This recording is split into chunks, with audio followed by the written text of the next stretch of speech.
Hello दोस्तों, स्वागत है आपका अपने यूट्यूब चैनल ग्रुपिंग हब में। तो चलिए आज हम अपने सेशन को आगे बढ़ाते हैं और आज का जो हमारा टॉपिक होने वाला है वो है मॉडर्न हिस्ट्री से। मॉडर्न हिस्ट्री में जो हम देख रहे थे, इसके पूर्व हम लोगों ने देखा था खिलाफत आंदोलन और असहयोग आंदोलन। आज जो हमारा टॉपिक होने वाला है वो है सविनय अवज्ञा आंदोलन, साइमन कमीशन एवं सविनय अवज्ञा आंदोलन। ठीक है, साइमन कमीशन जानते होंगे, साइमन कमीशन के बारे में, जो 1927 में गठन हुआ, 28 में भारत आया और 30 में अपना रिपोर्ट दिया था। वही साइमन कमीशन जिसमें एक भी भारतीय सदस्य नहीं थे। और सविनय अवज्ञा आंदोलन गांधी जी द्वारा चलाया गया था। सविनय अवज्ञा आंदोलन उसके बारे में देखेंगे तथा इससे अन्य तथ्य जैसे गांधी इरविन समझौता, पूना पैक्ट, कांग्रेस का कराची अधिवेशन, ये सभी को देखने का प्रयास करेंगे। तो चलिए बिना टाइम को गवाए करते हैं शुरू, वीडियो पे चलते हैं। और ये जो बुक है वो है यूथ कंपटीशन टाइम्स का 1 लाख पॉइंटर। ठीक है, तो चलिए चलते हैं। क्वेश्चन है, दक्षिण भारत में किस पार्टी ने साइमन कमीशन का बहिष्कार किया था? दक्षिण भारत, बात किया है दक्षिण भारत में साइमन कमीशन का बहिष्कार किसने नहीं किया था? तो वो था जस्टिस पार्टी। ठीक है, दक्षिण भारत में किस पार्टी ने साइमन कमीशन का बहिष्कार नहीं किया था? तो वो था जस्टिस पार्टी। संपूर्ण भारत में साइमन कमीशन का बहिष्कार किया गया, लेकिन दक्षिणी भारत में जस्टिस पार्टी के द्वारा साइमन कमीशन का बहिष्कार नहीं किया गया था। ठीक है, याद रखिएगा, जस्टिस पार्टी था। लखनऊ में साइमन कमीशन के बहिष्कार का नेतृत्व कौन कर रहे थे? तो जवाहरलाल नेहरू और गोविंद बल्लभ भाई पंत। दो याद रखना है, लखनऊ से थे जवाहरलाल नेहरू और गोविंद बल्लभ पंत। ठीक है, साइमन कमीशन की नियुक्ति किसने की थी? साइमन कमीशन नियुक्ति किया गया था ब्रिटिश पीएम स्टैनली बॉल्डविन के द्वारा। ब्रिटेन के पीएम उस समय 1927 में ब्रिटेन के पीएम थे स्टैनली बॉल्डविन। तो स्टैनली बॉल्डविन ने ही साइमन कमीशन की नियुक्ति की थी। नेक्स्ट है, साइमन कमीशन कब नियुक्त किया गया था? तो नवंबर 1927 ईस्वी को। साइमन कमीशन की नियुक्ति कब हुई? तो नवंबर 1927 ईस्वी को। नेक्स्ट है, साइमन की अध्यक्षता में, जॉन साइमन की अध्यक्षता में गठित साइमन आयोग में कुल कितने सदस्य थे? तो ये टोटल 7 सदस्य थे। जॉन साइमन की अध्यक्षता में गठित साइमन आयोग में कुल कितने सदस्य थे? तो टोटल 7 सदस्य थे और सातों के सातों अंग्रेज थे, कोई भी भारतीय नहीं थे। अच्छा, आपको कमेंट करके बतलाना है 7 सदस्य अन्य किस जगह पे थे। तो भारत का जब संविधान सभा का गठन हुआ था तो उसमें प्रारूप समिति जो बना था, ड्राफ्टिंग कमेटी, उसमें भी टोटल 7 सदस्य ही थे, अध्यक्ष समेत। ठीक है, याद रखना है, साइमन आयोग में भी 7 सदस्य थे और जब संविधान सभा का गठन किया गया था उस समय भी 7 सदस्य ही थे। चलिए आगे चलते हैं। साइमन कमीशन का कौन सा सदस्य उदारवादी दल से संबंधित था? उदारवादी दल से संबंधित था sir John Simon. Sir John Simon इन्हीं की अध्यक्षता में साइमन आयोग का गठन होता है और जॉन साइमन जो थे वो थे उदारवादी दल से। नेक्स्ट है, किसके सुझाव पर भारतीयों को साइमन कमीशन से बाहर रखा गया था? किसके सुझाव पर भारतीयों को साइमन कमीशन से बाहर रखा गया था? लॉर्ड इरविन के सुझाव पर बतलाया गया था। साइमन आयोग का गठन किया गया था भारतीयों में प्रशासनिक सुधार की जांच के लिए, भारत में हुए प्रशासनिक सुधार की जांच के लिए, लेकिन भारत के किसी भी लोग को इसमें सम्मिलित नहीं किया गया था। 7 सदस्य थे, सातों के साथ अंग्रेज थे, इस कारण इसका बहिष्कार भी हुआ। नेक्स्ट है, कांग्रेस ने अपने किस अधिवेशन में साइमन कमीशन का प्रत्येक स्तर एवं प्रत्येक स्वरूप में बहिष्कार करने का निर्णय किया था? कांग्रेस ने अपने किस अधिवेशन में साइमन कमीशन का प्रत्येक स्तर और प्रत्येक स्वरूप में बहिष्कार करने का निर्णय किया था? तो मद्रास अधिवेशन में, दिसंबर 1927 में। मद्रास अधिवेशन दिसंबर 1927 में साइमन कमीशन का प्रत्येक स्तर एवं प्रत्येक स्वरूप में बहिष्कार करने का निर्णय किया गया था। दिसंबर 1927 में संपन्न कांग्रेस के मद्रास अधिवेशन के अध्यक्ष कौन थे? तो M.A. अंसारी। M.A. अंसारी जो रहते हैं 1927 में कांग्रेस के अध्यक्ष रहते हैं मद्रास अधिवेशन की। M.A. अंसारी नाम याद रखना है। 1927 में कौन थे? तो M.A. अंसारी थे। साइमन कमीशन भारत किस वर्ष आया? तो फरवरी 1928 में। नवंबर 1927 में इसका गठन किया जाता है। नवंबर 1927 में साइमन कमीशन का गठन सर जॉर्ज साइमन की अध्यक्षता में उस समय के ब्रिटेन प्रधानमंत्री स्टॉलिन बाल्डविन के द्वारा गठन किया जाता है। वही भारत में आता है 3 फरवरी 1928 को। अगला है 1928 में साइमन कमीशन भारत में किस उद्देश्य से आया था? तो प्रशासनिक सुधार पर विचार करने के लिए। 1928 में साइमन कमीशन भारत में किस उद्देश्य से आया था? तो प्रशासनिक सुधार पर विचार के लिए। साइमन कमीशन को किसकी अध्यक्षता में नियुक्त किया गया था? तो सर जॉर्ज साइमन की अध्यक्षता में। साइमन कमीशन को किसकी अध्यक्षता में नियुक्त किया गया था? तो सर जॉन साइमन की अध्यक्षता में। ये थे उदारवादी दल से संबंधित। सर जॉन साइमन उदारवादी दल से संबंधित थे। नेक्स्ट है साइमन कमीशन के सदस्य में कौन उदारवादी था? तो सर जॉन साइमन वो उदारवादी थे लिबरल पार्टी से। सर जॉन साइमन, ठीक है। बात किया जाए साइमन कमीशन का तो इसमें 7 सदस्य थे और 7 सदस्य किस किस दल से थे? सर जॉन साइमन अध्यक्ष थे, वो लिबरल पार्टी से थे। सर जॉन साइमन उदारवादी यानी कि लिबरल पार्टी से थे। क्लाइमेट एटली लेबर पार्टी से थे। Vernon Hartshorn Liberal Unionist Party से थे। Vernon Hartshorn Liberal Unionist Party से थे। Harry Levy Lawson Liberal Unionist Party से थे। सोसिल जॉर्ज कोडगोन कंजर्वेटिव पार्टी से थे और Richard Lane Fox Conservative Party से थे। ये सभी डोनाल्ड स्टॉलिन पामर हॉवर्ड, ठीक है। साइमन कमीशन की नियुक्ति के लिए कौन जिम्मेदार था? देखिए 2-3 क्वेश्चन आया है। साइमन कमीशन की नियुक्ति किसकी अध्यक्षता में हुई? उस समय के ब्रिटेन के पीएम स्टॉलिन बॉल्डविन के। लेकिन साइमन कमीशन की नियुक्ति के लिए जिम्मेदार कौन थे? तो लॉर्ड बर्केनहेड थे। लॉर्ड बर्केनहेड नाम याद रखिएगा। ये उस समय के भारत के राज सचिव थे।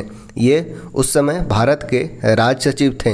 राज सचिव इस पद का गठन किया गया था 1858 के अधिनियम के तहत और साइमन कमीशन के लिए जिम्मेदार थे लॉर्ड बर्केनहेड, जो 1927 में भारत के राज सचिव के पद पर होते हैं। तो साइमन कमीशन की नियुक्ति के लिए कौन जिम्मेदार था? तो लॉर्ड बर्केनहेड। और बर्केनहेड कौन था? तो उस समय का राज सचिव था। नेक्स्ट है साइमन कमीशन यूनाइटेड किंगडम की संसद के कितने सदस्यों का समूह था जिसे ब्रिटिश भारत के लिए संवैधानिक सुधार का सुझाव देने के लिए गठित किया गया था? तो वो थे 7।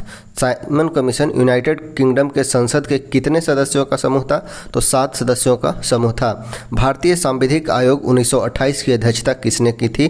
तो सर जॉन साइमन ने। भारतीय सांविधिक आयोग 1928 की अध्यक्षता सर जॉर्ज साइमन ने किया था। साइमन कमीशन के संबंध में सही कथन बतलाना है। तो साइमन कमीशन के बारे में है, इसकी नियुक्ति 1919 के एक्ट के क्रियान्वयन की पूछताछ के लिए की गई थी। 1919 का एक्ट तो मॉन्टेग्यू चेम्सफोर्ड सुधार आया था, उस एक्ट के क्रियान्वयन की पूछताछ के लिए की गई थी। इसके अध्यक्ष जो थे सर जॉन साइमन थे। इसने संघीय प्रकार की सरकार की संतुति की थी। संघीय प्रकार की सरकार की संतुति की थी। इसने प्रांत में द्वैत शासन को उत्तरदायी सरकार द्वारा प्रतिस्थापित करने की संतुति की। प्रांत में द्वैत शासन को उत्तरदायी सरकार द्वारा प्रतिस्थापित करने की संतुति किया तथा भारतीय नेताओं ने इसका विरोध भी किया था। साइमन गो बैक के नारे का निर्माण किसने किया था? तो वो थे यूसुफ मेहर अली। यूसुफ मेहर अली के द्वारा साइमन गो बैक नारे का दिया जाता है। इसके साथ ही साथ भारत छोड़ो, ठीक है, भारत छोड़ो का नारा भी यूसुफ मेहर अली के द्वारा ही दिया गया था। भारत छोड़ो का नारा यूसुफ मेहर अली का द्वारा ही दिया जाता है तथा साइमन गो बैक का नारा यूसुफ मेहर अली ही लिखते हैं। नेक्स्ट है फरवरी 1928 में आयोजित सर्वदलीय सम्मेलन के अध्यक्ष कौन थे? तो M.A. अंसारी। सर्वदलीय सम्मेलन 1928 में हुआ था। सर्वदलीय सम्मेलन 1928 में और इसके अध्यक्ष थे M.A. अंसारी, दिल्ली में। नेक्स्ट है भारत में साइमन कमीशन का बहिष्कार क्यों किया गया था? भारत में साइमन कमीशन का बहिष्कार करने का मुख्य उद्देश्य था, यह भारतीयों के लिए ही लाया गया था, भारतीयों में हुए प्रशासनिक सुधार की जांच के लिए, लेकिन इसमें एक भी भारतीय को सम्मिलित नहीं किया गया था। अर्थात इसके सारे सदस्य अंग्रेज होने के कारण, 7 के 7 सदस्य अंग्रेज होने के कारण भारतीयों ने साइमन कमीशन का बहिष्कार किया। ब्रिटिश सरकार द्वारा भेजे गए साइमन कमीशन का बहिष्कार क्यों किया गया? क्योंकि कमीशन में कोई भी भारतीय सदस्य नहीं था। नेक्स्ट है लाला लाजपत राय कैसे घायल हुए थे? तो साइमन कमीशन के विरोध में हुए लाठीचार्ज में। लाहौर में साइमन कमीशन का विरोध करते रहते हैं लाला लाजपत राय और इसी समय साइमन कमीशन के विरोध में जब प्रदर्शन होता रहता है तो अंग्रेज़ों की लाठी से इनका सर पर चोट लग जाने के कारण ये घायल होते हैं और अंततः शहीद भी हो जाते हैं। किसने कहा था, मेरे ऊपर किए गए लाठियों का एक एक प्रहार ब्रिटिश सरकार के ताबूत की आखिरी कील साबित होगा। ये कहे थे लाला लाजपत राय। लाला लाजपत राय, मेरे ऊपर किए गए लाठियों का एक एक प्रहार ब्रिटिश सरकार के ताबूत की आखिरी कील साबित होगा। ये कहे थे लाला लाजपत राय। नेक्स्ट है, साइमन कमीशन के विरुद्ध में लाहौर में हुए लाठी प्रहार के कारण चोट लगने से लाला लाजपत राय की मृत्यु कब हुई थी? तो 17 नवंबर 1928 को। 17 नवंबर 1928 को। नेक्स्ट है, पंजाब केसरी की उपाधि किसको दी गई थी? तो लाला लाजपत राय को। पंजाब केसरी की उपाधि दी गई थी लाला लाजपत राय को। किसने लाला लाजपत राय को प्रिंस एमंग पीस मेकर्स कहा? प्रिंस एमंग पीस मेकर्स कहा था मोतीलाल नेहरू ने। मोतीलाल नेहरू के द्वारा लाला लाजपत राय को प्रिंस एमंग पीस मेकर्स कहा गया था। साइमन कमीशन ने अपना रिपोर्ट कब प्रकाशित किया था? तो 27 मई 1930 को। 27 मई 1930 को। 3 डेट याद रखिएगा। नवंबर 1927, नवंबर 1927 में साइमन कमीशन का गठन किया जाता है और 3 फरवरी 1928 को इसका भारत आगमन होता है तथा साइमन कमीशन ने अपना रिपोर्ट दिया था वो 27 मई 1930 को दिया था। 27, 28 और 30। नेक्स्ट है, इंग्लैंड में सार्वजनिक तौर पर वितरित करने के लिए 1930 के साइमन कमीशन की रिपोर्ट की पहली भाग की चर्चा का विषय क्या था? तो यह था संवैधानिक प्रगति। इंग्लैंड में सार्वजनिक तौर पर वितरित करने के लिए 1930 के साइमन कमीशन की रिपोर्ट के पहले भाग की चर्चा थी संवैधानिक प्रगति। नेक्स्ट है, नेहरू रिपोर्ट। किसने सर्वप्रथम भारत के लिए औपनिवेशिक स्वराज्य की मांग की थी? औपनिवेशिक स्वराज्य की मांग सर्वप्रथम मोतीलाल नेहरू के द्वारा मार्च 1926 ईस्वी में मांगा गया था। सर्वप्रथम औपनिवेशिक स्वराज की मांग की गई थी मोतीलाल नेहरू के द्वारा मार्च 1926 में तथा इनके साथ थे सर तेज बहादुर सप्रू और एम.आर. जयकर। सर तेज बहादुर सप्रू और एम.आर. जयकर भी थे। साइमन कमीशन के प्रत्युत्तर में किसने नेहरू रिपोर्ट तैयार किया था? तो मोतीलाल नेहरू ने 1928 में मोतीलाल नेहरू के द्वारा नेहरू रिपोर्ट तैयार किया गया था। साइमन कमीशन के प्रत्युत्तर में किसने नेहरू रिपोर्ट तैयार किया? तो ये थे मोतीलाल नेहरू। नेक्स्ट है, नेहरू रिपोर्ट किसकी अध्यक्षता में एक कमेटी द्वारा तैयार किया गया था और इसका विषय क्या था? तो मोतीलाल नेहरू के द्वारा भारत में संवैधानिक व्यवस्थाएं बनाने के लिए। नेहरू रिपोर्ट किसकी अध्यक्षता में बनाया गया था? तो मोतीलाल नेहरू की अध्यक्षता में तथा इसका विषय था भारत में संवैधानिक व्यवस्थाएं। नेक्स्ट है, भारतीय स्वतंत्रता आंदोलन के काल के संदर्भ में नेहरू रिपोर्ट में किन विषयों की अनुशंसा की गई थी? नेहरू रिपोर्ट में क्या बतलाया गया था? तो अल्पसंख्यकों हेतु आरक्षित स्थानों के लिए संयुक्त निर्वाचन क्षेत्र। अल्पसंख्यकों हेतु आरक्षित स्थानों के लिए संयुक्त निर्वाचन क्षेत्र तथा संविधान में भारतीयों के लिए मौलिक अधिकारों का प्रावधान तथा डोमिनियन स्टेटस यानी कि अधिराज्य का दर्जा की मांग किए थे। इंपॉर्टेंट है, डोमिनियन स्टेटस की दर्जा मांग किए थे मोतीलाल नेहरू तथा संविधान में भारतीयों के लिए मौलिक अधिकारों का प्रावधान का मांग किया गया था। इसके साथ साथ अल्पसंख्यकों हेतु आरक्षित स्थानों के लिए संयुक्त निर्वाचन क्षेत्र भी मांगा गया था नेहरू रिपोर्ट द्वारा। कौन मोतीलाल नेहरू समिति का सदस्य था? यानी कि नेहरू रिपोर्ट में कौन कौन सम्मिलित हैं? मोतीलाल नेहरू समिति के सदस्य थे तेज बहादुर सप्रू, सुभाष चंद्र बोस, जी.आर. प्रधान, एम.आर. जयकर, एन.एम. जोशी, अली इमाम और शोएब कुरैशी। नाम याद रखना है, तेज बहादुर सप्रू। यहाँ से पूछ लिया जाता है कौन नहीं थे, तो जो थे उन्हें याद रखना है। तेज बहादुर सप्रू, सुभाष चंद्र बोस, जी.आर. प्रधान, एम.आर. जयकर, एन.एम. जोशी, अली इमाम और शोएब कुरैशी। नेक्स्ट है, कांग्रेस दल की उग्र शाखा ने जिसके प्रमुख नेता जवाहरलाल नेहरू थे इंडिपेंडेंस फॉर इंडिया लीग की स्थापना की। वह लीग किसके विरोध में स्थापित हुई थी? तो नेहरू रिपोर्ट के विरोध में। नेहरू रिपोर्ट के विरोध में इंडिपेंडेंस फॉर इंडिया लीग की स्थापना की गई थी। कांग्रेस दल की उग्र शाखा ने जिसके प्रमुख नेता थे जवाहरलाल नेहरू। ध्यान दीजिएगा, यहाँ पे तो जो नेहरू रिपोर्ट तैयार किया गया था मोतीलाल नेहरू के द्वारा, वही उग्र शाखा जो था उसके प्रमुख नेता थे जवाहरलाल नेहरू, उनके पुत्र। कांग्रेस दल की उग्र शाखा ने जिसके प्रमुख नेता थे Jawaharlal Nehru independence for India league की स्थापना की। वह लीग किसके विरोध में स्थापित हुआ था? तो वो था नेहरू रिपोर्ट के विरोध में। वर्ष 1928 में इंडिपेंडेंस फॉर इंडिया लीग के गठन से कौन संबंधित थे? तो वो थे सुभाष चंद्र बोस और Jawaharlal Nehru. Independence for India league से संबंधित नेता थे जवाहरलाल नेहरू और सुभाष चंद्र बोस। नेक्स्ट है, मुस्लिम लीग के किस अधिवेशन में मोहम्मद अली जिन्ना ने अपना 14 सूत्रीय प्रस्ताव रखा था? तो 28 मार्च 1929 को हुए दिल्ली अधिवेशन में। मुस्लिम लीग के किस अधिवेशन में मोहम्मद अली जिन्ना ने अपना 14 सूत्रीय प्रस्ताव रखा था?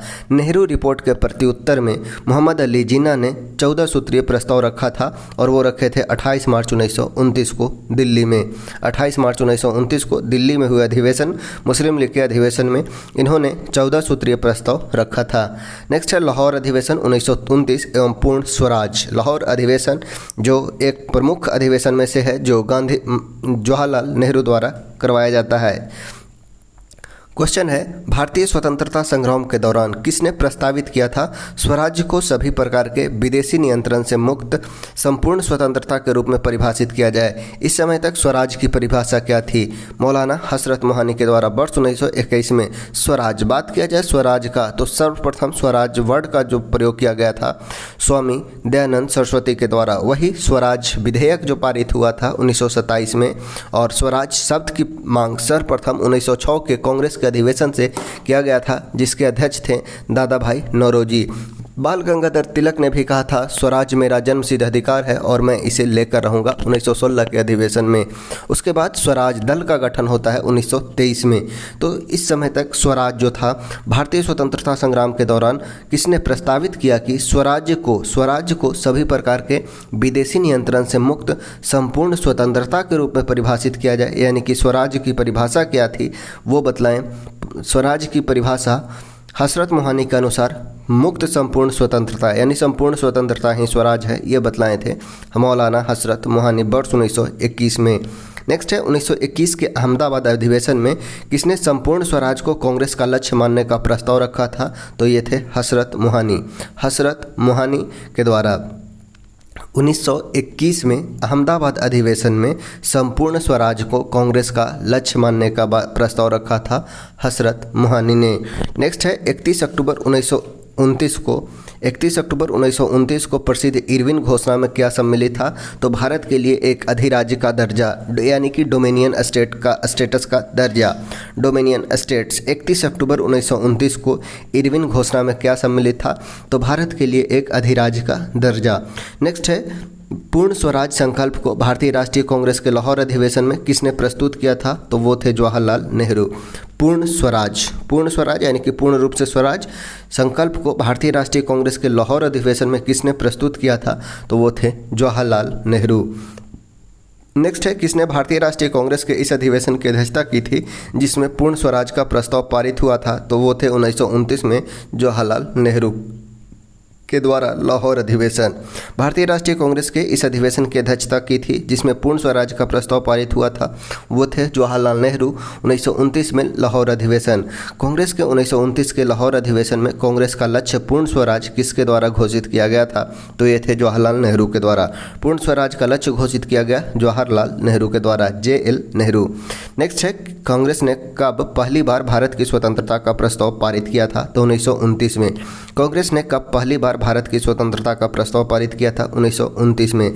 भारतीय राष्ट्रीय कांग्रेस का लाहौर अधिवेशन कब संपन्न हुआ? तो 1929 में लाहौर अधिवेशन हुआ, जिसकी अध्यक्षता कर रहे होते हैं JL नेहरू। नेक्स्ट है कौन भारतीय राष्ट्रीय कांग्रेस का अध्यक्ष था जब पूर्ण स्वराज का प्रस्ताव पारित हुआ था? तो वो थे जवाहरलाल नेहरू। भारतीय राष्ट्रीय कांग्रेस का वह अधिवेशन जिसमें संपूर्ण स्वाधीनता की शपथ ली गई थी वो था लाहौर अधिवेशन 1929 का। संपूर्ण स्वाधीनता की शपथ ली गई थी लाहौर अधिवेशन 1929 में। भारतीय राष्ट्रीय कांग्रेस ने पूर्ण स्वतंत्रता प्राप्ति का लक्ष्य किस वर्ष घोषित किया गया था? तो 29 में। वर्ष 1929 में INC के द्वारा पूर्ण स्वतंत्रता का लक्ष्य घोषित किया गया था 1929 में। भारतीय राष्ट्रीय कांग्रेस का किस अधिवेशन की अध्यक्षता जवाहरलाल नेहरू ने सर्वप्रथम की थी? तो 1929 में सबसे पहले इनके द्वारा किया गया है। जवाहरलाल नेहरू के द्वारा प्रथम अधिवेशन है वो है 1929 और इसी में जवाहरलाल नेहरू ने पूर्ण स्वराज की घोषणा करते हैं। पूर्ण स्वराज की घोषणा जवाहरलाल नेहरू के द्वारा 1929 के अधिवेशन में ही किया जाता है और ये जवाहरलाल नेहरू का प्रथम अधिवेशन होता है। स्वतंत्रता की नवगृहीता तिरंगा पहली बार कब लहराया गया? स्वतंत्रता की नवगृहीत तिरंगा पहली बार कब लहराया गया? तो यह था 31 दिसंबर 1929 को। 31 दिसंबर 1929 को अर्धरात्रि में भारतीय राष्ट्रध्वज किसने फहराया था? तो ये थे जवाहरलाल नेहरू। 31 दिसंबर 1929 को अर्धरात्रि में भारतीय राष्ट्रध्वज किसने फहराया था? तो जवाहरलाल नेहरू ने। भारतीय राष्ट्रीय कांग्रेस के लाहौर अधिवेशन के अध्यक्ष थे JL नेहरू। नेक्स्ट है, स्वतंत्रता आंदोलन के इतिहास में भारतीय राष्ट्रीय कांग्रेस का 1929 का अधिवेशन इसलिए महत्वपूर्ण है क्योंकि इस अधिवेशन में क्या हुआ था? तो कांग्रेस के लक्ष्य के तौर पर पूर्ण स्वराज प्राप्ति को स्वीकृत किया था। पूर्ण स्वराज की प्राप्ति 1929 के लाहौर अधिवेशन में। 1929 में कांग्रेस के लाहौर अधिवेशन में पारित संकल्प में सम्मिलित किया था तो भारत की विदेशी नीति की घोषणा। 1929 के कांग्रेस के लाहौर अधिवेशन में पारित संकल्प में सम्मिलित किया था तो भारत की विदेश नीति की घोषणा, पूर्ण स्वराज के लक्ष्य की घोषणा, सविनय अवज्ञा आंदोलन प्रारंभ करने की तैयारी। विदेश नीति की घोषणा, पूर्ण स्वराज के लक्ष्य की घोषणा एवं सविनय अवज्ञा आंदोलन प्रारंभ करने की तैयारी। किस राष्ट्रीय नेता ने 1929 में कहा था, कांग्रेस कोई श्रमिक संगठन नहीं है बल्कि हर तरह के लोगों का एक बड़ा समूह है? ये कहे थे जवाहरलाल नेहरू। कांग्रेस के बारे में टिप्पणी करते हैं 1929 में कि कांग्रेस कोई श्रमिक संगठन नहीं है बल्कि हर तरह के लोगों का एक बड़ा समूह है। ये कहे थे जवाहरलाल नेहरू। और जवाहरलाल नेहरू ने ही 1929 में कांग्रेस के लाहौर अधिवेशन की अध्यक्षता करते हैं और उसमें पूर्ण स्वराज की संकल्पना देते हैं। भारतीय राष्ट्रीय कांग्रेस द्वारा किस दिन को पूर्ण स्वराज दिवस घोषित किया गया था? तो यह था 26 जनवरी 1930। 26 जनवरी 1930 को पूर्ण स्वराज दिवस घोषित किया गया जाता है भारतीय राष्ट्रीय कांग्रेस द्वारा। पूर्ण स्वराज की बद्धता के साथ भारत में प्रथम स्वतंत्रता दिवस कब मनाया गया? तो ये था 26 जनवरी 1930। पूर्ण स्वराज की बद्धता के साथ भारत में प्रथम स्वतंत्रता दिवस कब मनाया गया? तो ये था 26 जनवरी 1930। नेक्स्ट है सविनय अवज्ञा आंदोलन। सविनय अवज्ञा आंदोलन से अब क्वेश्चन देखते हैं। ये महात्मा गांधी द्वारा प्रारंभ किया गया आंदोलन था। नेक्स्ट है, देखते हैं क्वेश्चन, किस कांग्रेस सत्र में कार्यकारी कमेटी को सविनय अवज्ञा आंदोलन प्रारंभ करने का अधिकार दिया गया था? तो ये था लाहौर अधिवेशन में 1929 में। कांग्रेस सत्र में कार्यकारी कमेटी को सविनय अवज्ञा आंदोलन प्रारंभ करने का अधिकार दिया, वो था लाहौर अधिवेशन 1929 का। 1929 के सविनय अवज्ञा आंदोलन का उद्देश्य क्या था?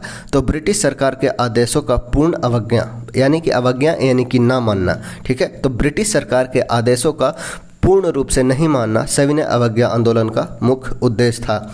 महात्मा गांधी ने वायसराय को 31 जनवरी 1930 को एक पत्र लिखकर 11 सूत्रीय मांग प्रस्तुत किया था, जिसे न मानने पर क्या शुरू करने की चेतावनी दी थी? तो सविनय अवज्ञा आंदोलन। गांधी जी के द्वारा 11 सूत्रीय मांग की जाती है, लेकिन जब इसे न माना जाता है तो सविनय अवज्ञा आंदोलन का प्रारंभ होता है। घुटने टेक कर मैंने रोटी मांगी थी और बदले में मुझे पत्थर मिला, यह कथन किससे संबंधित है? तो यह दांडी मार्च से इरविन के प्रत्युत्तर में गांधी जी के द्वारा दिया गया था। घुटने टेक कर मैंने रोटी मांगी और बदले में मुझे पत्थर मिला, ये कहे थे दांडी मार्च के समय इरविन के प्रत्युत्तर में गांधी जी के द्वारा यह बतलाया गया था। 12 मार्च 1930 को गांधी जी ने अपने कितने समर्थकों के साथ साबरमती से दांडी यात्रा प्रारंभ की थी? तो 78 अनुयायियों के साथ। 78 अनुयायियों के साथ, याद रखना है। 12 मार्च 1930 को गांधी जी ने अपने कितने समर्थकों के साथ साबरमती से दांडी यात्रा प्रारंभ की थी? तो 78 अनुयायियों के साथ। सविनय अवज्ञा आंदोलन के रूप में गांधी जी ने दांडी मार्च कब प्रारंभ किया था? तो 12 मार्च 1930 को। सविनय अवज्ञा आंदोलन के रूप में गांधी जी ने दांडी मार्च कब प्रारंभ किया था? तो 12 मार्च 1930 को। गांधी जी ने किस वर्ष साबरमती आश्रम छोड़ा और स्वराज प्राप्ति के बाद ही लौटने का व्रत लिया था?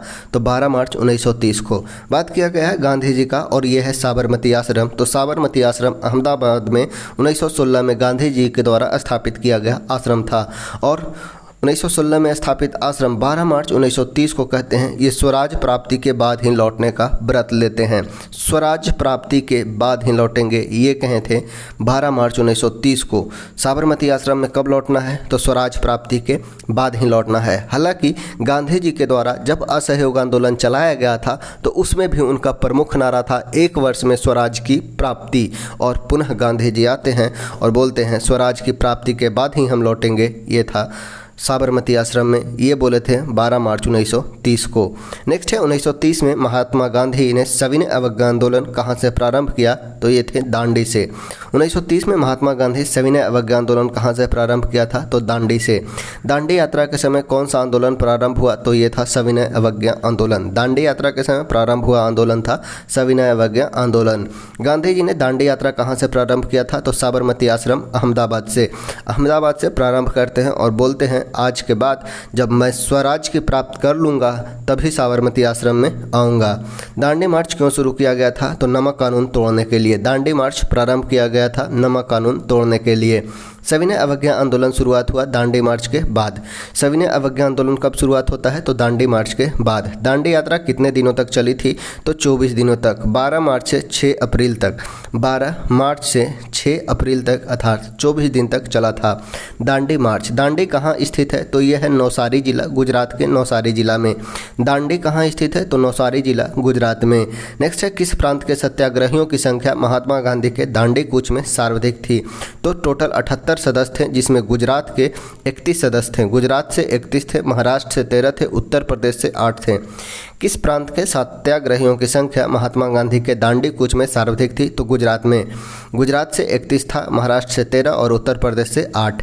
नमक सत्याग्रह आंदोलन के लिए महात्मा गांधी ने लगभग कितनी दूरी तय की थी, तो 241 मील। नमक सत्याग्रह आंदोलन के दौरान महात्मा गांधी ने लगभग कितनी दूरी तय की थी, तो 241 मील।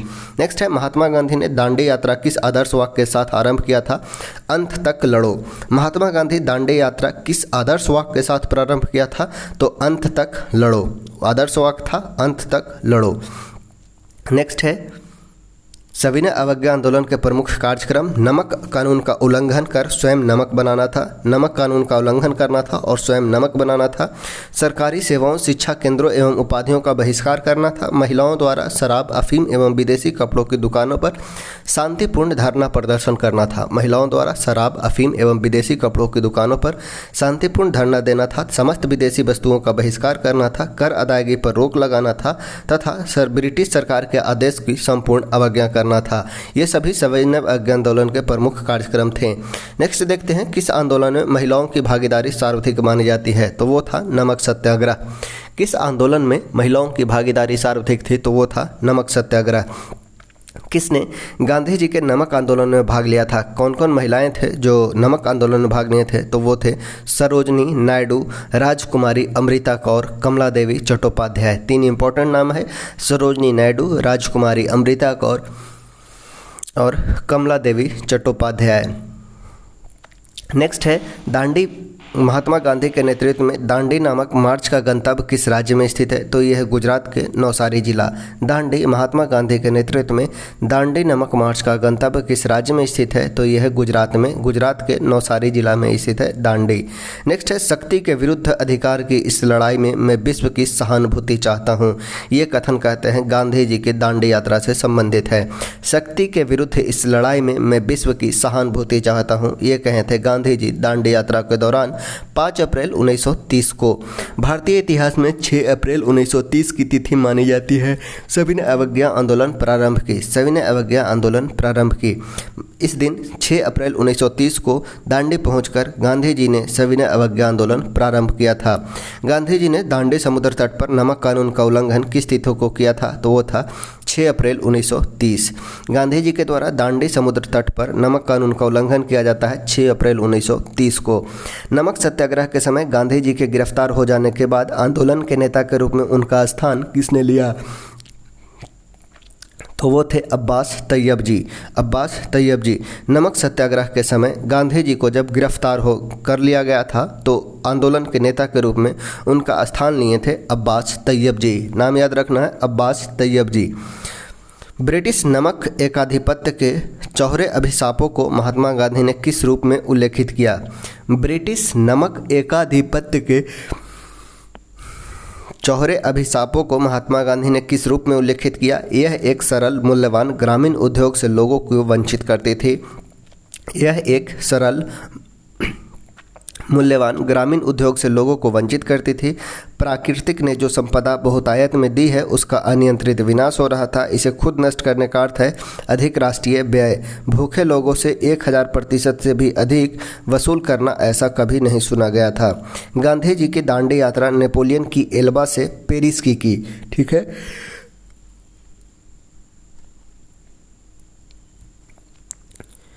गांधी जी की दांडी यात्रा नेपोलियन की एल्बा से पेरिस के किए गए अभियानों के समान थी। यह कथन किसका है? तो ये बोले थे सुभाष चंद्र बोस। सुभाष चंद्र बोस ने गांधी जी के दांडी यात्रा का जो कनेक्शन किया नेपोलियन के एल्बा से पेरिस की तुलना करते हैं। नेपोलियन का एल्बा से पेरिस की यात्रा की तुलना गांधी जी के दांडी यात्रा से की गई थी सुभाष चंद्र बोस द्वारा। गांधी जी ने जिस विदेशी पत्रकार को दांडी मार्च के समय अपने साबरमती आश्रम में ठहराया था वो थे बेब मिलर। गांधी जी ने जिस विदेशी पत्रकार को दांडी मार्च के समय अपने साबरमती आश्रम में ठहराया था वे थे बेब मिलर। नेक्स्ट है, किस अमेरिकी पत्रकार ने 1930 में महात्मा गांधी के नमक सत्याग्रह के साथ रहकर विवरण दिया था? वो थे बेब मिलर। किस अमेरिकी पत्रकार? ये अमेरिकी पत्रकार थे जो महात्मा गांधी के नमक सत्याग्रह के साथ रहकर विवरण दिए थे, वे थे बेब मिलर। सविनय अवज्ञा आंदोलन के दौरान सरोजिनी नायडू ने कहाँ के नमक डिपो पर धावा बोलने के लिए सत्याग्रहियों का नेतृत्व किया था? तो धरसना नामक जगह पर। सविनय अवज्ञा आंदोलन के दौरान सरोजिनी नायडू ने कहाँ के नमक डिपो पर धावा बोलने के लिए सत्याग्रहियों का नेतृत्व किया था? तो धरसना नामक जगह पर। धरसना नामक धरने का किस यूनाइटेड प्रेस के संवाददाता ने बृहद विवरण प्रदान किया था? तो बेब मिलर ने। धरसना नामक धरने का किस यूनाइटेड प्रेस के संवाददाता ने बृहद विवरण प्रदान किया था? तो बेब मिलर ने।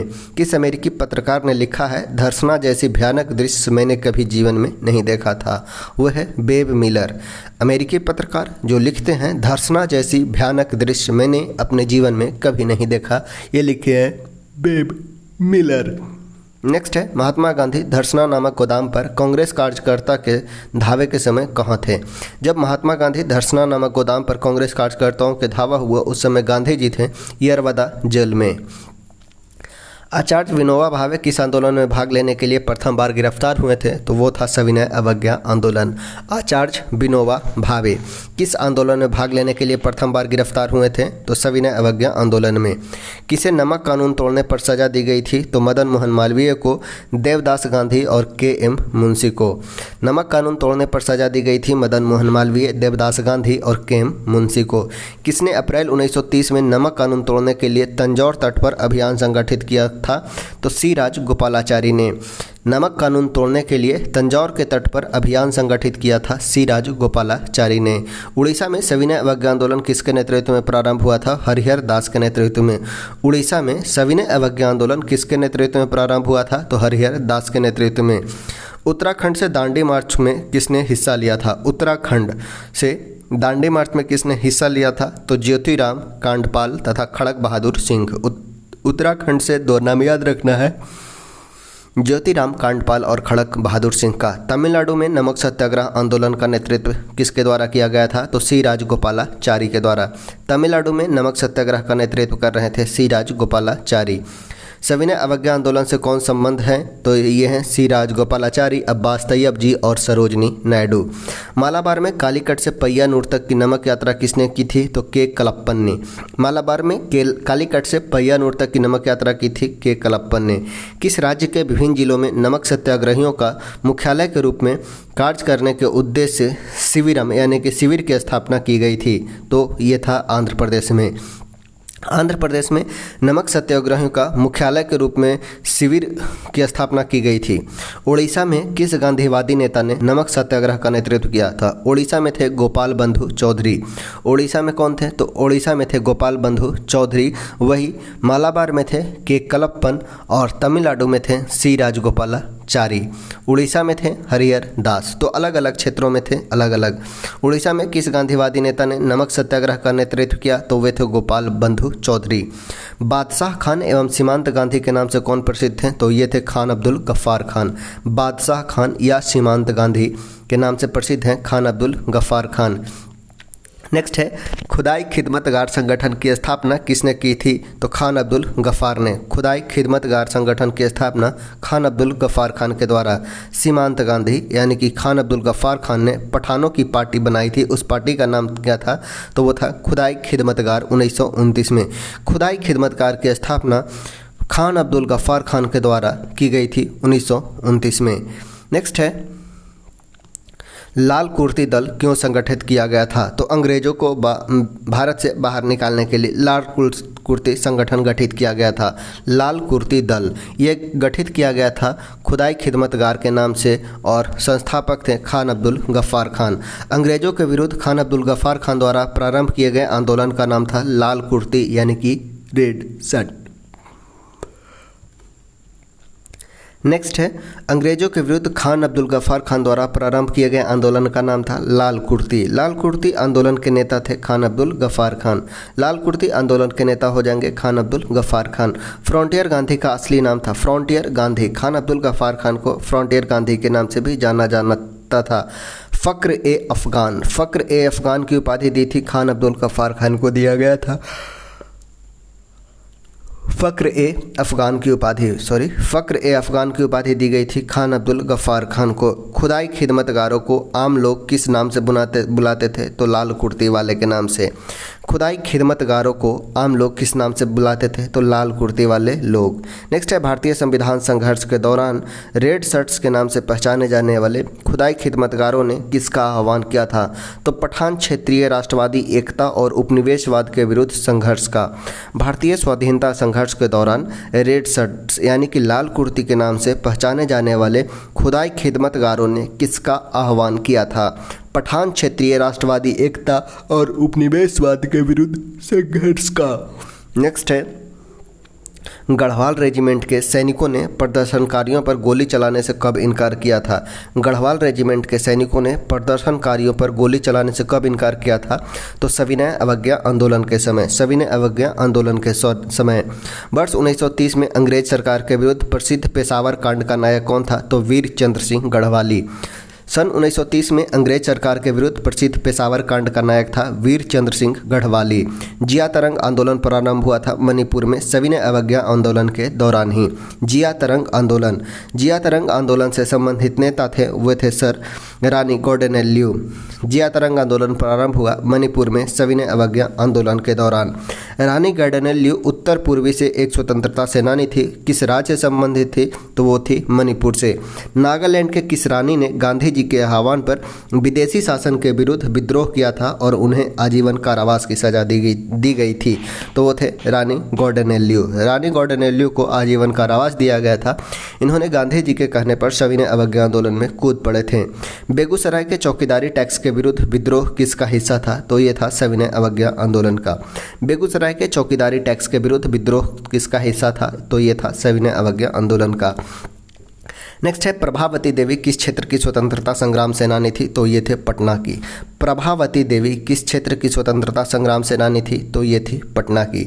सविनय अवज्ञा आंदोलन की असफलता के बाद गांधी जी ने किसको महत्व दिया था? तो रचनात्मक कार्यक्रम को। सविनय अवज्ञा आंदोलन की असफलता के बाद गांधी जी ने रचनात्मक कार्यक्रम को महत्वपूर्ण योगदान दिया था।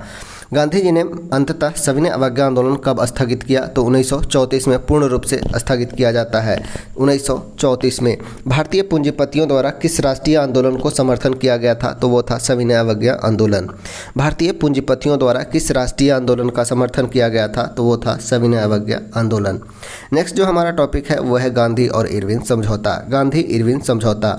सविनय अवज्ञा आंदोलन के दौरान यरवदा जेल में बंद गांधी जी को कब रिहा किया गया था? तो 26 जनवरी 1931 को। सविनय अवज्ञा आंदोलन के दौरान यरवदा जेल में बंद गांधी जी को कब रिहा किया गया था? तो 26 जनवरी 1931 को। याद हो आप जब सविनय अवज्ञा आंदोलन के दौरान गांधी जी को जेल में बंद किया गया था तो उनके जगह पे लीड कर रहे होते हैं वो हैं अब्बास तैयब जी और इन्हें छोड़ दिया जाता है, जेल से रिहा किया जाता है 26 जनवरी 1931 को। नेक्स्ट है किसने गांधी इरविन समझौते का प्रारूप तैयार किया था? तो हर्बर्ट इमर्सन ने। गांधी इरविन समझौते का प्रारूप तैयार किया था हर्बर्ट इमर्सन ने। गांधी इरविन समझौते पर कब हस्ताक्षर हुए? तो वो डेट था 5 मार्च 1931। गांधी इरविन समझौते पर हस्ताक्षर हुआ 5 मार्च 1931 को। ठीक है, गांधी और इरविन के बीच समझौता जो हुआ था वो डेट था 5 मार्च 1931 के बीच दिन गांधी और इरविन के बीच समझौता होता है। 5 मार्च 1931 को गांधी इरविन के मध्य समझौते कहाँ पर होता है? तो वो होता है दिल्ली में, और इसलिए इसे दिल्ली समझौता भी कहा जाता है। 5 मार्च 1931 को गांधी और इरविन के मध्य समझौता होता है, इसलिए, और ये जगह होता है दिल्ली, इसलिए इसे दिल्ली समझौता भी कहा जाता है। गांधी इरविन समझौते के प्रमुख शर्त क्या थे वो देखते हैं। गांधी इरविन समझौते के प्रमुख शर्त में थे नमक टैक्स हटा लिया जाएगा, नमक टैक्स हटाना, तथा कानूनी तौर पर उत्पादन, व्यापार और बिक्री करने की अनुमति दी जाएगी। नमक टैक्स हटा लिया जाएगा, कानूनी तौर पर उत्पादन, व्यापार और बिक्री की अनुमति दी जाएगी। भारतीय राष्ट्रीय कांग्रेस द्वारा गोलमेज सम्मेलन में भाग लिया जाएगा। भारतीय राष्ट्रीय कांग्रेस यानी कि आईएनसी के द्वारा जो गोलमेज चल रहा होता है उस समय प्रथम गोलमेज सम्मेलन में भाग नहीं लिया जाता है, तब उसी के दबाव बनाने के लिए दोनों के बीच समझौता होता है। तो भारतीय राष्ट्रीय कांग्रेस द्वारा गोलमेज सम्मेलन में भाग लेने के लिए बोला जाता है। सविनय अवज्ञा को आंदोलन को स्थगित कर दिया जाएगा तथा सरकारी नौकरी छोड़ने वाले को सरकार वापस लेने की में उदारता दिखलाएगी। सविनय अवज्ञा आंदोलन के संबंध में जारी किए गए अध्यादेश को वापस लेना तथा केवल उन्हीं कैदियों को रिहाई जिन पर हिंसा अभियोग नहीं होगा। यही इंपॉर्टेंट था, जिस पर हिंसा अभियोग नहीं होगा, और इसी में थे शहीद भगत सिंह, जिन्हें 23 मार्च 1931 को फांसी दिया जाता है। 5 फरवरी 1931 के बीच समझौता होता है और 23 मार्च 1931 को इन्हें फांसी दिया जाता है। गांधी इरविन समझौता क्यों हुआ था? तो गोलमेज सम्मेलन में कांग्रेस की भागीदारी सहज करने के लिए। गोलमेज सम्मेलन में कांग्रेस की भागीदारी सहज करने के लिए गांधी और इरविन के बीच प्रमुख समझौता होता है। गांधी इरविन समझौते में किस आंदोलन को रोकने का प्रावधान था? तो सविनय अवज्ञा आंदोलन का। गांधी इरविन समझौते में किस आंदोलन को रोकने का प्रावधान था? तो सविनय अवज्ञा आंदोलन को। गांधी इरविन समझौते में किसने मध्यस्थता की भूमिका अदा की थी? तो तेज बहादुर सप्रू एवं एम.आर. जयकर्ण ने। गांधी इरविन समझौता में मध्यस्थता की भूमिका अदा की थी तेज बहादुर सप्रू और एम.आर. जयकर्ण ने। किसने इरविन तथा गांधी को दो महात्मा कहा था? तो वो थे सरोजिनी नायडू। इरविन तथा गांधी को दो महात्मा की संज्ञा दी थी सरोजिनी नायडू ने। नेक्स्ट है, किसने गांधी इरविन समझौते में महात्मा गांधी के लाभ को संतावना पुरस्कार कहा था? तो एलन कैंपबेल जॉनसन ने। गांधी इरविन समझौता में महात्मा गांधी के लाभ को संतावना पुरस्कार कहा एलन कैंपबेल जॉनसन ने। नेक्स्ट है, कांग्रेस का कराची अधिवेशन 1931 का कराची अधिवेशन जो अध्यक्षता करते हैं सरदार वल्लभ भाई पटेल, जिसमें प्रथम बार मूल अधिकार की मांग की जाती है। तो चलिए देखते हैं कांग्रेस का कराची अधिवेशन। किसने भारतीय राष्ट्रीय कांग्रेस के कराची अधिवेशन का सभापतित्व किया था? तो वो थे सरदार वल्लभ भाई पटेल। कराची अधिवेशन 1931 में जिसके अध्यक्ष होते हैं सरदार वल्लभ भाई पटेल। ये सरदार वल्लभ भाई पटेल वही है जिन्होंने बारदौली सत्याग्रह में इन्हें सरदार की उपाधि दी जाती है 1928 में। किसने गांधी इरविन समझौता प्रस्ताव को कराची के भारतीय राष्ट्रीय कांग्रेस के अधिवेशन में प्रस्तुत किया था? तो वो थे जवाहरलाल नेहरू। गांधी इरविन समझौता प्रस्ताव को कराची के भारतीय राष्ट्रीय अधिवेशन में प्रस्तुत किया था? वो थे जवाहरलाल नेहरू। किसने मौलिक अधिकारों के प्रस्ताव का प्रारूप तैयार किया था जो 1931 ईस्वी में भारतीय राष्ट्रीय कांग्रेस के कराची अधिवेशन में पारित हुआ था? वो थे जवाहरलाल नेहरू। मौलिक अधिकार के प्रस्ताव को प्रारूप तैयार किया जो 1931 के भारतीय राष्ट्रीय कांग्रेस के कराची अधिवेशन में पारित हुआ, तो वो थे जवाहरलाल नेहरू। नेक्स्ट है, 1931 में भारतीय राष्ट्रीय कांग्रेस के कराची अधिवेशन के लिए जिसकी अध्यक्षता सरदार पटेल कर रहे थे, किसने मूल अधिकार तथा आर्थिक कार्यक्रम पर संकल्प प्रारूप किया था? वे थे पीटी नेहरू। 1931 में भारतीय राष्ट्रीय कांग्रेस के कराची अधिवेशन के लिए जिसकी अध्यक्षता सरदार पटेल कर रहे थे, किसने मूल अधिकार तथा आर्थिक कार्यक्रम पर संकल्प प्रारूपित किया था? वो थे पीटी नेहरू। नेक्स्ट है, भारतीय राष्ट्रीय कांग्रेस के किस अधिवेशन में मौलिक अधिकार के संकल्प को पारित किया गया था? तो वो था कराची अधिवेशन 1931 जिसकी अध्यक्षता करते हैं सरदार वल्लभ भाई पटेल, और ये पारित किया जाता है जवाहरलाल नेहरू के द्वारा। भारतीय राष्ट्रीय कांग्रेस के कराची अधिवेशन को महात्मा गांधी की लोकप्रियता और सम्मान की प्रकाष्ठा माना है सुभाष चंद्र बोस ने। भारतीय राष्ट्रीय कांग्रेस के कराची अधिवेशन को महात्मा गांधी की लोकप्रियता और सम्मान की प्रकाष्ठा माना था सुभाष चंद्र बोस ने। नेक्स्ट है, कराची के अधिवेशन में किस प्रतिनिधि ने डेलीगेट ने गांधी इरविन समझौते का विरोध नहीं किया था? तो वो थे पुरुषोत्तम दास ठाकुर। कराची के कांग्रेस के कराची अधिवेशन में किस प्रतिनिधि ने गांधी इरविन समझौते का विरोध नहीं किया था? तो वो थे पुरुषोत्तम दास ठाकुर। नेक्स्ट है हमारा गोलमेज सम्मेलन यानी कि राउंड टेबल कॉन्फ्रेंस, जो 3 बार गोलमेज सम्मेलन हुआ, जिसमें एकमात्र गोलमेज सम्मेलन होता है द्वितीय गोलमेज सम्मेलन, जिसमें भारतीय राष्ट्रीय कांग्रेस की तरफ से महात्मा गांधी जाते हैं। तो देखते हैं गोलमेज सम्मेलन के बारे में। ब्रिटिश सरकार द्वारा लंदन में भारतीय नेताओं को प्रथम गोलमेज सम्मेलन में कब बुलाया गया? तो ये था 1930 में। 1930 में किसने पहले गोलमेज सम्मेलन की अध्यक्षता की थी? पहले गोलमेज सम्मेलन की अध्यक्षता की थी रैमजे मैकडोनाल्ड ने। रैमजे मैकडोनाल्ड ने 12 नवंबर 1930 से 19 जनवरी 1931 तक पहला गोलमेज सम्मेलन होता है। 12 नवंबर 1930 से 19 जनवरी 1931 तक किस भारतीय नेता ने लंदन में प्रथम गोलमेज कॉन्फ्रेंस में भाग लिया था? तो ये थे मौलाना मोहम्मद अली। किस भारतीय नेता ने प्रथम गोलमेज कॉन्फ्रेंस में भाग लिया था? तो वो थे मौलाना मोहम्मद अली। नेक्स्ट है लंदन में संपन्न हुए प्रथम गोलमेज सम्मेलन में भारतीय ईसाइयों का प्रतिनिधित्व किसने किया था? तो वो थे केटी पाल। ईसाई का प्रतिनिधित्व करते हैं केटी पाल, मुस्लिम से तरफ से रहते हैं मुस्लिम लीग की तरफ से मौलाना मोहम्मद अली। प्रथम गोलमेज सम्मेलन के बारे में सत्य कथन बतलाना है। तो प्रथम गोलमेज सम्मेलन यह 1930 में आयोजित हुआ था। इसमें साइमन आयोग की रिपोर्ट पर चर्चा करनी थी तथा इसका आयोजन लंदन में हुआ। इसमें कांग्रेस प्रतिनिधि मंडल ने भाग नहीं लिया था। कांग्रेस प्रतिनिधि मंडल में भाग नहीं लिया था, ये इम्पोर्टेंट है, क्योंकि उस समय का जो कांग्रेस जो था, भारतीय राष्ट्रीय कांग्रेस ही प्रमुख पार्टी था और उसने राउंड टेबल कॉन्फ्रेंस में भाग नहीं लिया था। गांधी इरविन समझौता में भारतीय राष्ट्रीय कांग्रेस किस गोलमेज सम्मेलन में भाग लेने के लिए अंतर नहीं था? तो वो था दूसरा गोलमेज सम्मेलन। गांधी इरविन समझौता जो होता है 5 फरवरी 1931 को, और इसमें बोला जाता है कि सेकेंड राउंड टेबल कॉन्फ्रेंस में भारतीय राष्ट्रीय कांग्रेस के प्रतिनिधि भाग लेंगे। दूसरा गोलमेज सम्मेलन कब होता है? तो ये होता है 7 सितंबर 1931 से 1 दिसंबर 1931 तक। याद रखिएगा, प्रथम गोलमेज सम्मेलन जो होता है 12 नवंबर 1930 से 19 जनवरी 1931 तक। 12 नवंबर 1930 से 19 जनवरी 1931 तक। वही दूसरा गोलमेज सम्मेलन होता है 7 सितंबर 1931 से 1 दिसंबर 1931 तक। लंदन में द्वितीय गोलमेज सम्मेलन का आयोजन का केंद्र क्या था, यानी कि कहाँ पे करवाया जाता था? तो सेंट जेम्स पैलेस में। लंदन में द्वितीय गोलमेज सम्मेलन का आयोजन का केंद्र था सेंट जेम्स पैलेस। नेक्स्ट है किस गोलमेज सम्मेलन में भारतीय राष्ट्रीय कांग्रेस के प्रतिनिधि ने प्रथम बार भाग लिया था? तो वो था द्वितीय गोलमेज सम्मेलन। एकमात्र गोलमेज सम्मेलन जिसमें भारत से भारतीय राष्ट्रीय कांग्रेस ने भाग लिया था वो था द्वितीय गोलमेज सम्मेलन। द्वितीय गोलमेज सम्मेलन में कांग्रेस के प्रतिनिधि के रूप में भाग लेने के लिए महात्मा गांधी बंबई से लंदन जिस पानी के जहाज से गए थे उसका नाम था एसएस राजपुताना। एसएस राजपुताना नामक जहाज से बंबई से लंदन गए थे। महात्मा गांधी जब द्वितीय गोलमेज सम्मेलन में भाग लेने लंदन गए थे तो ठहरे कहाँ पे थे? तो वो था किंग्सले हॉल में। किंग्सले हॉल में वो रुके थे। किन व्यक्तियों ने द्वितीय गोलमेज सम्मेलन में भाग लिया था? तो महात्मा गांधी, सरोजिनी नायडू, मदन मोहन मालवीय, महादेव देसाई, प्यारेलाल नैयर। ये सभी नाम याद रखना है। महात्मा गांधी, सरोजिनी नायडू, मदन मोहन मालवीय, महादेव देसाई, प्यारेलाल नैयर। नेक्स्ट है कौन द्वितीय गोलमेज सम्मेलन में भाग नहीं लिया था? तो डॉक्टर राजेंद्र प्रसाद, जे.एल. नेहरू और मौलाना अब्दुल कलाम आज़ाद, ये सभी गोलमेज सम्मेलन में भाग नहीं लेने वाले थे। डॉक्टर राजेंद्र प्रसाद, जवाहरलाल नेहरू, मौलाना आज़ाद। नेक्स्ट है बंकिमघम पैलेस में 1931 में महात्मा गांधी और जॉर्ज पंचम के बीच मुलाकात के संदर्भ में सही कथन बतलाना है। बंकिमघम पैलेस 1931 में महात्मा गांधी और जॉर्ज पंचम के बीच मुलाकात के संदर्भ में सही तथ्य बतलाना है। तो ये था 19 नवंबर 1931 को महात्मा गांधी और जॉर्ज पंचम के बीच मुलाकात हुई। बंकिमघम पैलेस में सर सैमुअल होरे ने गांधी को परिचय सम्राट से करवाया था। सर सैमुअल होरे। जॉर्ज पंचम ब्रिटेन के वहाँ के राजा होते हैं और उनसे मुलाकात करवाए थे सर सैमुअल होरे।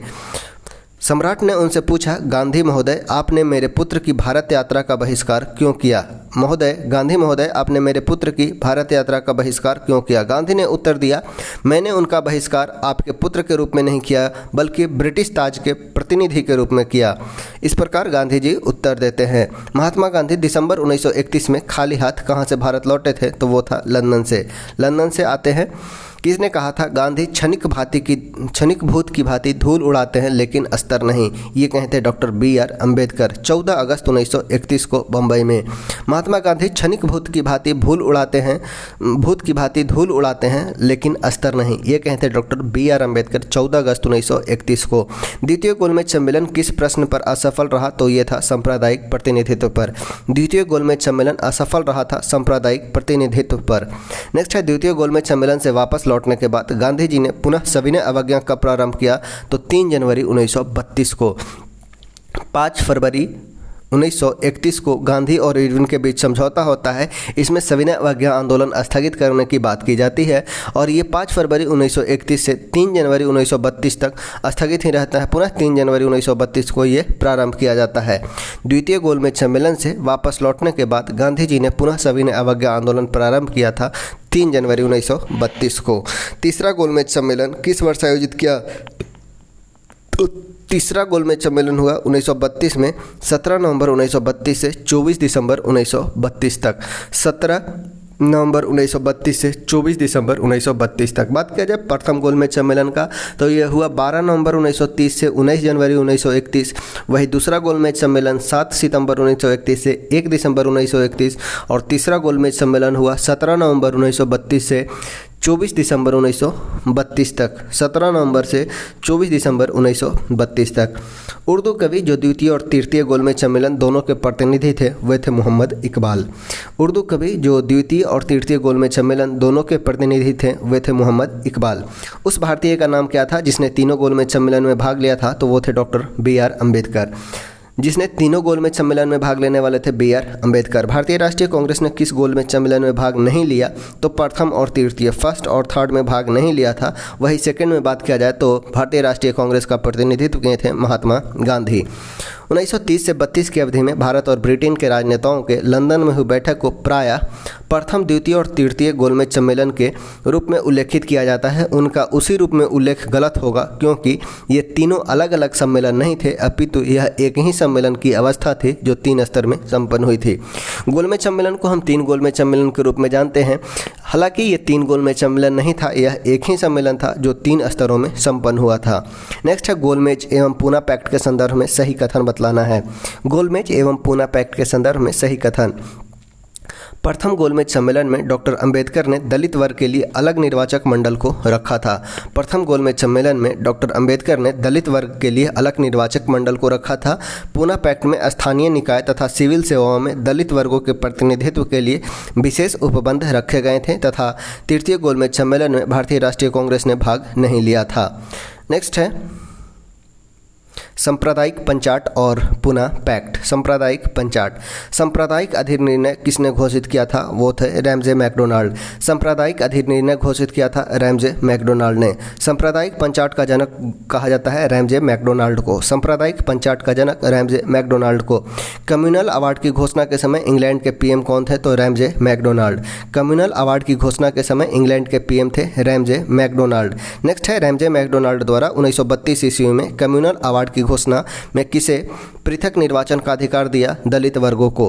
रैमजे मैकडोनाल्ड के द्वारा 1932 में कम्युनल अवार्ड की घोषणा में किसे पृथक निर्वाचन का अधिकार दिया गया था? तो दलित वर्गों को। अगस्त 1932 में रैमजे मैकडोनाल्ड के सांप्रदायिक पंचाट के द्वारा पहली बार एक पृथक निर्वाचक समूह बनाया गया था। किसके लिए? तो वो था अछूतों के लिए। अगस्त 1932 में रैमजे मैकडोनाल्ड के सांप्रदायिक पंचाट के द्वारा पहली बार पृथक निर्वाचक समूह बनाया गया था अछूतों के लिए। नेक्स्ट है, मैकडोनाल्ड का सांप्रदायिक पंचाट यानी कि कम्युनल अवार्ड ने किसे पृथक चुनाव क्षेत्र एवं सीटें आवंटित नहीं की थी? तो बौद्धों को। मैकडोनाल्ड के सांप्रदायिक पंचाट ने किसे पृथक चुनाव क्षेत्र एवं सीट आवंटित नहीं किया था? तो बौद्ध को। सांप्रदायिक पंचाट के बारे में सही कथन बतलाना है। सांप्रदायिक पंचाट। ब्रिटिश सरकार ने अगस्त 1932 में सांप्रदायिक पंचाट की घोषणा की थी। सांप्रदायिक पंचाट की घोषणा अगस्त 1932 में। इसके तहत प्रत्येक समुदाय के लिए विधानमंडल में कुछ सीट सुरक्षित की गई जिसके लिए सदस्यों का चुनाव पृथक निर्वाचक मंडल से होता था। इसके तहत सांप्रदायिक पंचाट के तहत प्रत्येक समुदाय के लिए विधानमंडल में कुछ सीट सुरक्षित की गई थी जिसके लिए सदस्यों का चुनाव चुनाव पृथक निर्वाचन मंडल से होता था। नेक्स्ट है बी आर अम्बेडकर के अनुसार दलित वर्गों के उत्थान हेतु सार्वधिक क्या आवश्यक है? तो दलितों के लिए राजनीतिक शक्ति। डॉक्टर बी आर अम्बेडकर के अनुसार दलितों के उत्थान हेतु सार्वधिक आवश्यक है दलितों के लिए राजनीतिक शक्ति का होना। किसने डॉक्टर बी आर अम्बेडकर पर यह कहकर आक्रमण किया कि अम्बेडकर को उदार ब्रिटिश सरकार द्वारा थोपा गया नेतृत्व प्राप्त हुआ था क्योंकि इनकी सेवाएं राष्ट्रवादी नेताओं को बाधा पहुंचाने के लिए आवश्यक थी। ये कहते हैं डॉक्टर बी एस मुंजे ने। बी आर अम्बेडकर पर यह कहकर आक्रमण किया अम्बेडकर को उदार ब्रिटिश सरकार द्वारा थोपा गया नेतृत्व प्राप्त हुआ था क्योंकि इनकी सेवाएं राष्ट्रवादी नेताओं को बाधा पहुंचाने के लिए आवश्यक थी। ये कहते हैं doctor B S Moonje. Next है महात्मा गांधी ने पहला आमरण अनशन कब प्रारंभ किया था? तो कम्युनल अवार्ड के समय 20 सितंबर 1932। इंपॉर्टेंट है, महात्मा गांधी के द्वारा पहला बार आमरण अनशन प्रारंभ किया जाता है कम्युनल अवार्ड के समय 20 सितंबर 1932 को। महात्मा गांधी के द्वारा आमरण अनशन कम्युनल अवार्ड के समय 20 सितंबर 1932 को। नेक्स्ट है 1932 ईस्वी के सामुदायिक अधिनिर्णय ने स्पष्ट भारत के वर्गीकरण राजनीतिक समुदायों में किया था। उस समुदाय का नाम बताइए जिसे इस अस्वीकार वर्गीकरण से हटाने हेतु महात्मा गांधी ने आमरण अनशन किया। तो यह था परगणित जातियां, दलित जातियां। ठीक है, 1932 के सामुदायिक अधिनिर्णय ने स्पष्ट भारत का वर्गीकरण राजनीतिक समुदायों में किया। उस समुदाय का नाम जो है जिसे अस्वीकार वर्गीकरण से हटाने हेतु महात्मा गांधी ने आमरण अनशन किया था, तो वो था परगणित जातियां यानी कि दलित जातियां के लिए। 1932 में महात्मा गांधी ने मरण पर्यंत उपवास प्रधानतया क्यों किया था? तो रमजे मैकडोनाल्ड के सांप्रदायिक अधिनिर्णय की घोषणा के विरुद्ध। 1932 में महात्मा गांधी ने मरण पर्यंत उपवास प्रधानतया क्यों किया था? तो रमजे मैकडोनाल्ड ने सांप्रदायिक अधिनिर्णय की घोषणा की थी इसके लिए। बी आर अम्बेडकर और गांधी के बीच समझौता होता है, वो कहलाता है पूना पैक्ट, और ये पूना पैक्ट होता है 24 सितंबर 1932 को। डॉक्टर बी आर अम्बेडकर और महात्मा गांधी के बीच समझौता होता है, वो कहलाता है पूना पैक्ट, और ये होता है 24 सितंबर 1932 को। नेक्स्ट है सांप्रदायिक अधिनिर्णय की घोषणा के पश्चात किसे संपादित किया था? तो पूना पैक्ट को। सांप्रदायिक अधिनिर्णय की घोषणा के पश्चात संपादित किया गया था पूना पैक्ट को। पूना पैक्ट में डॉक्टर बी आर अम्बेडकर के साथ दूसरा हस्ताक्षरी कौन था? तो वे थे मदन मोहन मालवीय। पूना पैक्ट होता है डॉक्टर बी आर अम्बेडकर और महात्मा गांधी के बीच। हालांकि महात्मा गांधी जेल में होते हैं, तो महात्मा गांधी की तरफ से जो सिग्नेचर होता है वो होता है मदन मोहन मालवीय का। पूना पैक्ट में डॉक्टर बी आर अम्बेडकर के साथ दूसरा हस्ताक्षरी होते हैं डॉक्टर मदन मोहन मालवीय। पूना पैक्ट किसने हस्ताक्षर किया था? तो बी आर अम्बेडकर, मदन मोहन मालवीय और सी राजगोपालाचारी ने। किसने ऐतिहासिक 1932 में पूना समझौते पर हस्ताक्षर नहीं किया था? वो थे महात्मा गांधी। ऐतिहासिक 1932 के पूना पैक्ट में हस्ताक्षर नहीं किया था, तो महात्मा गांधी। 1932 में पूना समझौते के साथ किसका सीधा संबंध था? तो था भारतीय दलित वर्ग का। 1932 में पूना समझौते के साथ किसका सीधा संबंध था? तो भारतीय दलित वर्ग का। पूना समझौते का उद्देश्य क्या था? तो दलित वर्ग को प्रतिनिधित्व देना। पूना समझौते का उद्देश्य था दलित वर्गों को प्रतिनिधित्व देना। सांप्रदायिक अवार्ड, सांप्रदायिक पंचायत एवं पूना पैक्ट में क्रमशः दलित वर्गों के लिए कितने सीटें दी गई थी? तो सांप्रदायिक अवार्ड में 71 सीट दी गई थी। वही पूना पैक्ट में गांधी जी के द्वारा दलित वर्गों को 147 सीट दी जाती है। सांप्रदायिक अवार्ड की घोषणा, सांप्रदायिक पंचायत की घोषणा रमजे मैकडोनाल्ड के द्वारा की जाती है, जिसमें दलित वर्गों को 71 सीट दी जाती है। वही पूना पैक्ट जब होता है डॉक्टर बी आर अम्बेडकर और महात्मा गांधी के बीच, तो इसमें दलित वर्गों को 147 सीट दी जाती है। नेक्स्ट है ब्रिटिश सरकार और महात्मा गांधी के मध्य सन 1932 में हस्ताक्षरित पूना समझौता में क्या प्रावधान था? ब्रिटिश सरकार और महात्मा गांधी के मध्य 32 में हस्ताक्षरित पूना समझौता में प्रावधान क्या था? तो हरिजनों के लिए आरक्षित सहित संयुक्त निर्वाचन क्षेत्र का। हरिजनों के लिए आरक्षित सहित संयुक्त निर्वाचन क्षेत्र का। नेक्स्ट है all India Untouchability league. All India Untouchability League, जो कालांतर में हरिजन सेवक संघ के रूप में जाना गया, का गठन कब हुआ था? तो 30 सितंबर 1932 को, और संस्थापक थे Mahatma Gandhi. All India Untouchability League, जो बाद में हरिजन सेवक संघ के रूप में जाना गया, इसका गठन हुआ था 30 सितंबर 1932 को। अखिल भारतीय हरिजन संघ की स्थापना किसने की थी? तो महात्मा गांधी। अखिल भारतीय हरिजन संघ की स्थापना महात्मा गांधी के द्वारा। महात्मा गांधी द्वारा स्थापित हरिजन संघ के संस्थापक अध्यक्ष कौन से? तो वो थे घनश्याम दास बिड़ला। महात्मा गांधी द्वारा स्थापित हरिजन संघ के संस्थापक थे घनश्याम दास बिड़ला।